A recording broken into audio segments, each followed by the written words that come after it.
Hi, this is Ma'am NJ, Mami ni Rani and Ravi. At ngayong araw nga ay pumunta kami sa Rojas para paturukan si Ate Ran ng anti-rabies. Nakagat nga siya ng alaga naming tuta at buti na lang nakita ko agad. May mga case kasi na hindi makakapagsabi ang mga bata, kaya naman mga mami pag ganito yung case, di pwedeng hindi tayo magpapa-anti-rabies vaccine. Kahit nga matagal at madami pang kailangan pilahan, ay talaga namang pipilahan natin yan. 10 AM nga kami nakarating sa ospital at 3 PM na naturukan si ate. At kami ngay dumiretso na sa Gloria at naimbitahan ng ating mga kaibigan para i-celebrate ang kanilang kaarawan. Yes po mga kaibigan, dahil nga po tatlo silang May celebrant. Sina Ma'am Dines, Ma'am JJ at Kuya Bay. Dito nga po natin ito isa-celebrate sa Alindog Resort at ilang buwan pa lamang na nagbubukas. Located at Maragoc, Gloria, Oriental, Mindoro. At nandito nga po kami sa farm. Nalimutan ko na po, Your Honor, kung kaninong farm ito. Pero ang naaalala ko ay tuwang-tuwa ang mga bata dito kapag may nakikita silang mga baka at kalabaw.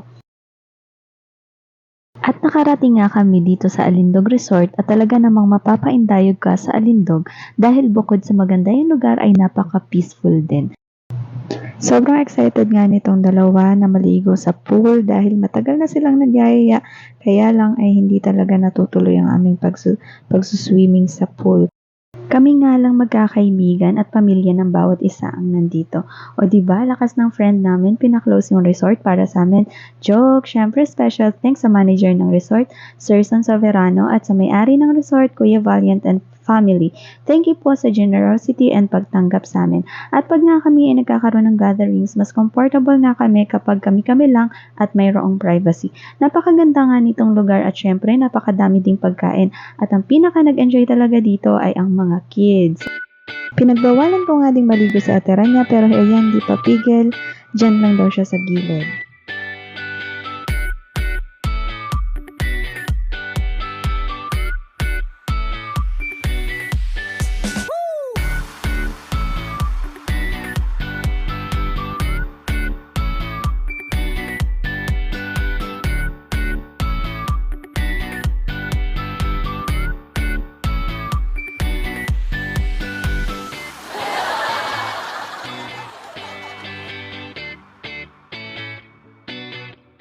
At syempre, thankful kami na kasama namin si Ma'am Mary, ang pinaka-strong sa amin.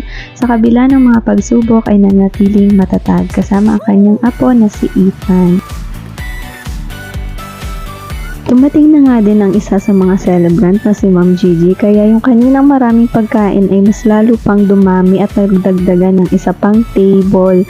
Ayan, napakaraming pagkain at napakarami ding cake.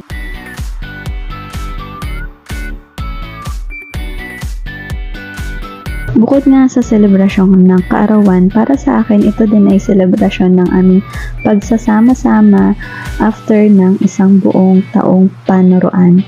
Ayan, nag-celebrate nga lang kami after ng graduation, after ng lahat-lahat at kitang-kita nyo naman ang kasiyahan ng bawat isa.